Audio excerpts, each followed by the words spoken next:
Langit malam itu kelam tanpa bintang. Angin malam merayap dingin menyentuh kulit, membawa aroma basah dari hujan yang turun sebelumnya. Di sudut kota yang terlupakan, berdiri sebuah rumah tua dengan dinding kusam dan atap berlumut. Rumah itu milik kakek Arya, seorang pria pendiam yang baru saja meninggal dunia secara misterius.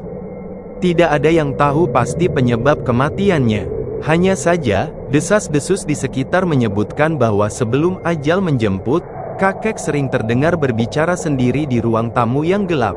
Arya berdiri di depan rumah itu dengan napas tertahan.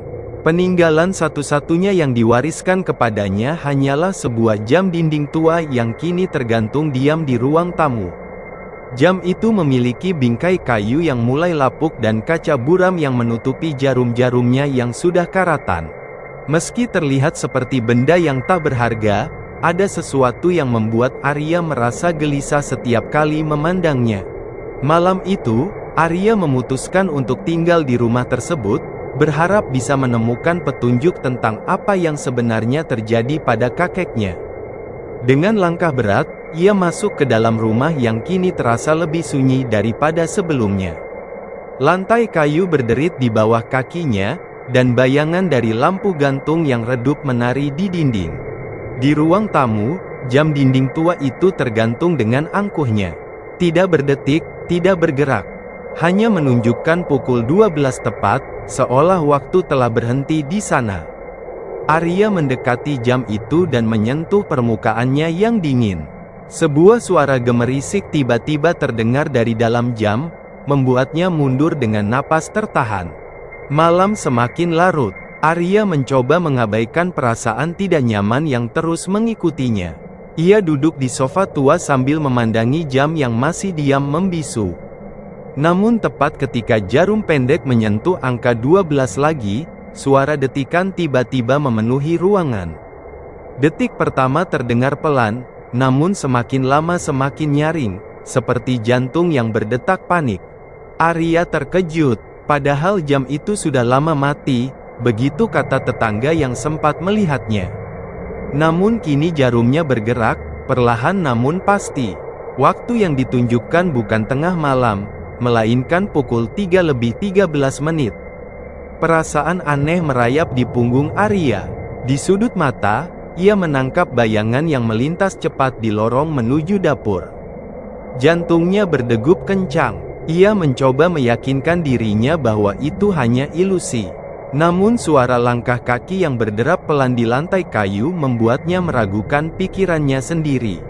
"Halo, ada orang di sana?" tanya Arya dengan suara bergetar. Tidak ada jawaban, hanya keheningan yang semakin mencekam. Dengan tangan gemetar, Arya mengambil senter dari tasnya dan berjalan menuju lorong yang gelap. Setiap langkah terasa berat, seolah ada sesuatu yang menahan kakinya. Di ujung lorong, pintu menuju gudang terbuka sedikit. Udara dingin menyembur keluar dari celah pintu, membawa serta aroma tanah basah dan besi berkarat. Arya menelan ludah dan memberanikan diri untuk masuk. Cahaya senter menyorot tumpukan barang-barang tua yang berdebu. Namun di antara semua itu, matanya tertuju pada sebuah kotak kayu kecil yang tergeletak di atas meja. Dengan hati-hati, Arya membuka kotak itu. Di dalamnya terdapat secarik kertas kuno yang warnanya sudah menguning. Tulisan tangan di atas kertas itu masih terbaca meski sebagian sudah memudar. Waktu akan membuka rahasia, namun hanya bagi mereka yang berani mencari, begitu bunyi pesan itu. Arya merasakan bulu kuduknya meremang. Ia tahu ini bukan kebetulan. Jam tua itu, pesan ini, dan kematian misterius kakeknya pasti saling terkait. Namun sebelum ia sempat berpikir lebih jauh, suara langkah kaki kembali terdengar. Kali ini lebih dekat, lebih jelas. "Siapa di sana?" suara Arya terdengar pecah di udara yang dingin. Tidak ada jawaban, namun tiba-tiba, pintu gudang tertutup dengan keras, membuatnya terjebak di dalam ruangan yang gelap. Senter di tangannya berkedip-kedip sebelum akhirnya padam sepenuhnya. Panik mulai merayap di dada Arya. Ia meraba-raba dinding, mencari pegangan untuk membuka pintu. Namun tangan yang menyentuh dinding bukanlah tangannya sendiri. Arya merasa ada sesuatu yang dingin dan kasar menyentuh jemarinya. Ia menahan teriakan yang hampir keluar dari mulutnya. Dengan sekuat tenaga, Arya mendorong pintu gudang hingga terbuka. Ia berlari keluar tanpa menoleh ke belakang. Napasnya tersengal-sengal saat akhirnya sampai di ruang tamu. Jam tua itu masih berdetik, namun kini jarumnya menunjukkan pukul 5:15 menit. Waktu yang terus berubah, seolah memberikan petunjuk yang belum bisa ia pahami. Arya tahu bahwa malam ini belum berakhir. Ada rahasia yang harus diungkap, meski itu berarti ia harus menghadapi ketakutan terbesarnya. Dengan tekad yang mulai tumbuh di hatinya, ia kembali menatap jam tua itu. Detik demi detik berlalu, membawa serta bayangan masa lalu yang perlahan muncul dari kegelapan. Ketika pagi mulai menjelang, Arya merasa lelah tetapi tidak bisa tidur. Di depan matanya, jam itu tetap menunjukkan waktu yang berbeda dari jam lainnya di rumah. Sesuatu mendorongnya untuk memeriksa bagian belakang jam tersebut. Dengan hati-hati, ia melepaskan paku yang menahan jam pada dinding. Saat ia menurunkannya, sebuah pintu rahasia kecil terbuka di balik panel kayu. Di dalamnya terdapat sebuah buku usang yang sampulnya sudah pudar. Judulnya sulit terbaca, tetapi simbol aneh yang terukir di permukaannya memancarkan aura misterius. Arya membuka halaman pertama dan menemukan nama kakeknya tertulis di sana dengan tinta merah. Kisah tentang pembunuhan berantai yang tidak pernah terpecahkan di kota kecil itu tertulis dengan detail dalam buku tersebut. Setiap korban dicatat dengan waktu kematian yang anehnya sesuai dengan waktu yang ditunjukkan jam tua itu setiap malam. Arya merasa ngeri, kakeknya tidak hanya menjadi saksi, tetapi tampaknya mengetahui rahasia yang lebih besar dari yang bisa dibayangkannya.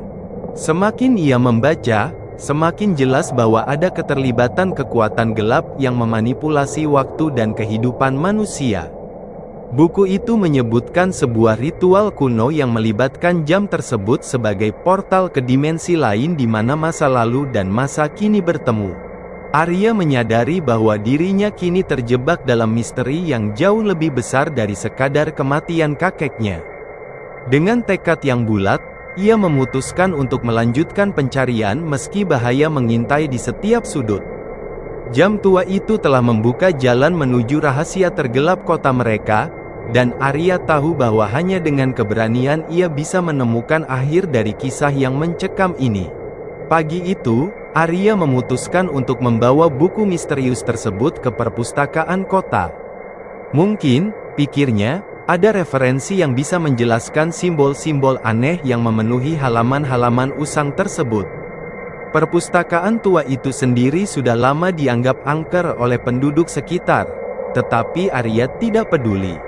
Baginya, jawaban atas kematian kakeknya jauh lebih penting daripada ketakutan yang ditanamkan oleh cerita rakyat.